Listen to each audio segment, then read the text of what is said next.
Hi guys, so last week I posted a recipe for my homemade Play-Doh on my website, on Facebook and on Instagram.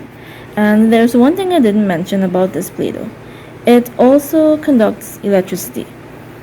Alright, now I'm going to demonstrate that for you today.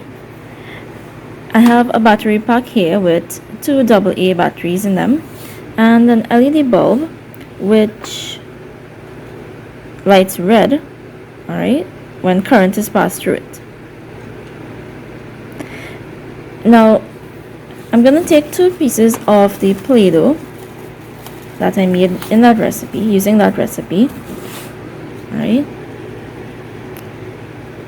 doesn't matter the shape or the size, just two pieces, and I'm going to stick one end of it here and the other end into the other Play-Doh, and make sure that the Play-Doh is making contact with those two LED leads there. Alright, and I'm going to stick the positive end of the battery pack here and the negative end there, and you could see that it's lighting red, right? Red, right? So it's conducting electricity to some degree.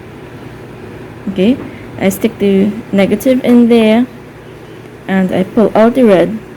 There's no flow of electricity. Right, I stick this back in there and you have the bulb lighting red.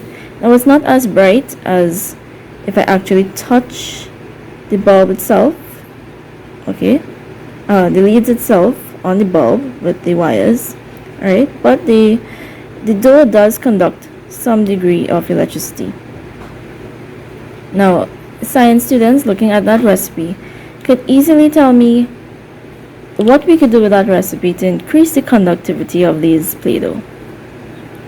Alright, so if you do decide to make your own circuit using this Play-Doh, feel free to tag my page or to tag me in it and tell me what you did with the recipe, if you added anything extra, if you reduced the amount of anything, and increase the conductivity of the Play-Doh.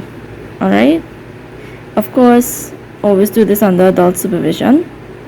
Adults, if you need supervision yourself, feel free to message me on Facebook or on Instagram, okay? Have fun.